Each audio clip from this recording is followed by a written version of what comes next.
यानंतर मातृशक्तींचं बोलणं होईल. मी विनंती करतो पद्मजाताई जोशी आपल्यास विनंती आपण संबोधित करायचंय. जय श्रीराम. जय श्रीराम.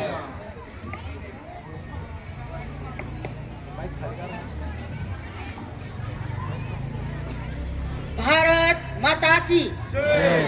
भारत माता की जय. हिंदू राष्ट्र की हिंदू राष्ट्र की. आज या ठिकाणी आपण हिंदू मेळाव्यासाठी एकत्र जमलेलो आहोत आणि प्रथमच मी पहिल्यांदा ह्या लहान मुलांचं खूप कौतुक करते. म्हणजे ही भावी पिढी आहे आणि ती पिढी घडवण्याचं काम पालक, शिक्षक आणि समाज करतो आहे. ही खरोखर फार आनंदाची गोष्ट आहे. ह्या पिढीला आपण असंच पुढे पुढे नेऊया, कारण ही भारताची भावी पिढी भारताची आधारस्तंभ आहे. म्हणून पहिल्यांदा त्यांचं पहिल्यालाच कौतुक आणि त्यांना शिकवणाऱ्या त्या शिक्षिका आहेत त्यांचंही खूप खूप कौतुक. आज आपल्याला या ठिकाणी जनजागृती करण्याचं आपलं पूर्ण भारतभर याचं चाललेलं आहे. हिंदू मेळावे चाललेले आहेत. इथेच नाही तर पूर्ण भारतभर चाललेले आहे. याचं कारणच असं आहे की आज आपल्याला सर्व हिंदूंना आत्ताच त्यांनी सांगितलेलं आहे की आपला धर्म कुठे चालला आणि म्हणून आपल्याला धर्माची जागृती करण्याची गरज आहे. आणि त्यातल्या त्यात मातृशक्तीला जास्त आपल्याला या ठिकाणी सतर्क राहायची गरज आहे. या आपण पाहतोय की सध्या समाज असा विस्कळीत होत चाललेला आहे. समाजाची घडी विस्कळीत व्हायला लागलेली आहे आणि त्याच्यात स्वार्थ वाढतोय प्रत्येकाचा की मला हे हवंय, मला ते हवंय. दुसऱ्याचा विचार काही नाहीये, फक्त स्वतःपुरतं. म्हणजे स्वार्थ वाढतोय आणि त्यामुळं काय होतंय तर समाजामध्ये प्रत्येक जण आपापल्या पुरतं पाहून समाजाचं काहीच बघत नाहीये, समाजासाठी काहीच करण्याची इच्छा होत नाही. आणि म्हणून आपले आत्ताचे सरसंघचालक माननीय डॉक्टर मोहनजी भागवत यांनी समाजाची ही परिस्थिती पाहिली आणि त्यांनी ठरवलं की काहीतरी समाजामध्ये बदल करण्याची गरज आहे. आणि हे बदल कशासाठी करायचे तर समाजात शिस्त राहिलेली नाही, समाजामध्ये देशप्रेम कमी व्हायला लागलेलं आहे. आणि म्हणून यासाठी आपल्याला पुन्हा एकदा समाजात 5 परिवर्तन करायचे, पंचपरिवर्तन करायचे. याची इथं बोर्ड लावलेले आहे, प्रत्येकाने हे बोर्डावरचं वाचा. हेच पंचपरिवर्तन आहे. 5 परिवर्तन आपल्याला करायचे समाजामध्ये. ते कोणते आहेत तर पहिला आहे स्वबोध. मी जास्त काही सांगणार नाही, मला मातृशक्तीवरती जास्त बोलायचं. स्वबोध म्हणजे स्वतःमध्ये काय, आपल्याकडे काय शक्ती आहे, आपल्या काय सुप्त क्षमता आहे की जेणेकरून मी माझ्या राष्ट्राला माझं काहीतरी योगदान देईन. स्वतःला ओळखायचे. दुसरं आहे नागरिक कर्तव्य. आपण हक्कासाठी भांडतो की मला वीज मिळाली पाहिजे, मला चांगले रस्ते मिळाले पाहिजे, मला पाणी मिळालं पाहिजे. जसं आपण हक्कासाठी भांडतो, नाण्याची दुसरी बाजू कर्तव्य सुद्धा आहे. मग ही कर्तव्य आपण विसरतो का? आपलं शहर स्वच्छ राहण्यासाठी आपण प्रयत्न करतो का? हे पहिलं नागरिक कर्तव्य आहे आपलं. आपलं शहर स्वच्छ राहिलं पाहिजे. आपल्या शहरात पाणी, वीज यांची आपण काटकसरीनं वापर केला पाहिजे. त्यानंतर आपल्या रहदारीचे जे नियम आहेत ते रहदारीचे नियम सुद्धा पाळले पाहिजे. ही नागरिक कर्तव्य आपण पाळली पाहिजे. तिसरं आहे सामाजिक समरसता. बघा, पूर्वी वाडे होते आणि चाळी होत्या, आता त्याची जागा फ्लॅटची घेतली. फ्लॅटचे दरवाजे सतत बंद, शेजारी कोण राहते माहिती नाही. म्हणजे आपण समाजात मिसळतोय का याचा विचार प्रत्येकाने केला पाहिजे. शिवजयंती आणि गणेशोत्सव लोकमान्य टिळकांनी सुरू केले. त्याचं कारण हेच आहे की प्रत्येकाने समाजामध्ये गेलं पाहिजे, समाजामध्ये विचारांची देवाणघेवाण केली पाहिजे, एकमेकांच्या सुखदुःखामध्ये सामील झालं पाहिजे. हे समाजात मिसळण्यासाठी आहे. परंतु आजची परिस्थिती अशी आहे की 10 बाय 10च्या खोलीमध्ये असो किंवा फ्लॅटमध्ये असो, उमऱ्याच्या आत फक्त माझं जग आहे, उमऱ्याच्या बाहेर मला काही देणं घेणं नाही. म्हणजे आज आपल्याला समाजामध्ये जाण्याची आणि समाजात काय चाललंय याची आपल्याला जाऊन गरज आहे. त्यानंतर पुढचं आहे पर्यावरण रक्षण.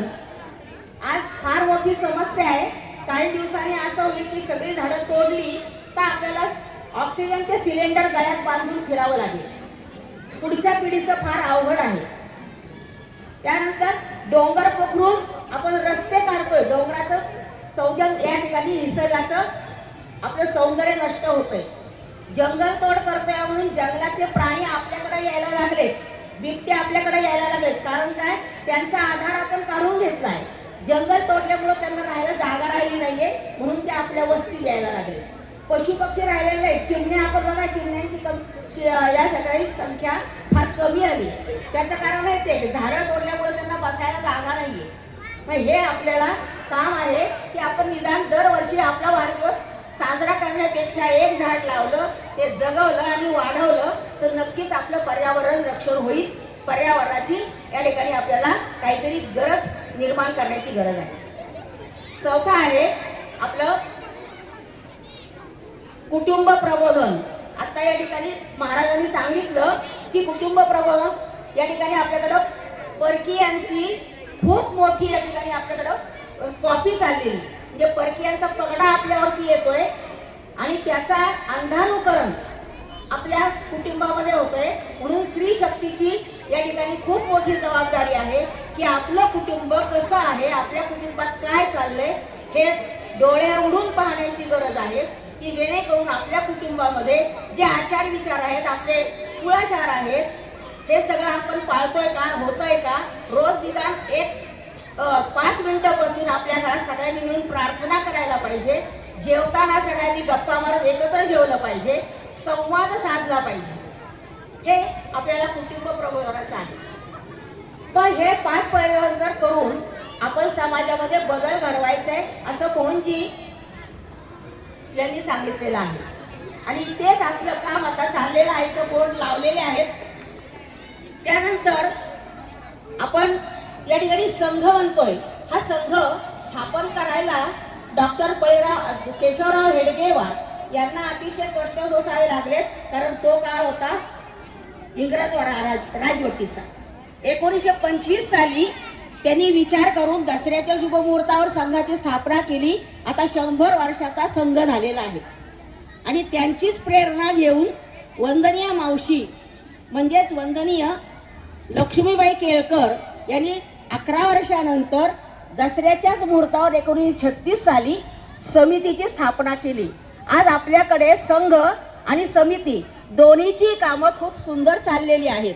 या ठिकाणी आत्ताच आपण पाहिलं लाठीकाठी हा सुद्धा समितीचा एक भाग आहे. स्वसंरक्षण ही समिती सुद्धा आता 90 वर्षाची पूर्ण होतीये. कारण 26 साल उजाडले.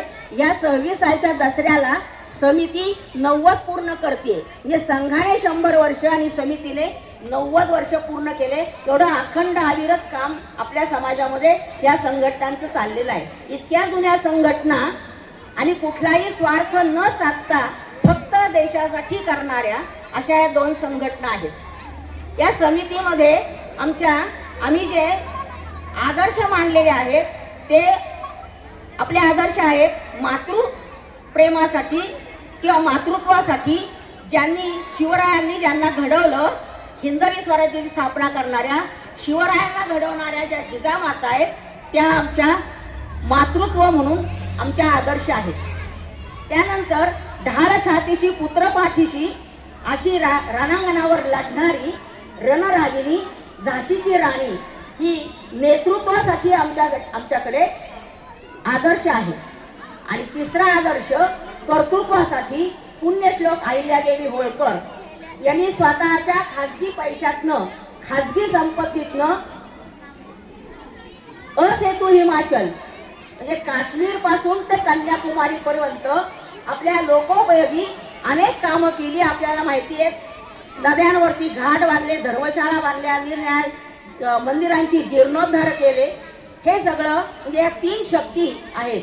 आणि चौथी शक्ती मांडली तर सावित्रीबाई फुले की ज्यामुळं आपण स्त्रिया या ठिकाणी इथं बसलेलो आहोत, पुरुषांच्या खांद्याला खांदा लावून आपण बोलतोय, बसतोय, करतोय, ही त्यांची पुण्याई आपल्याला आहे.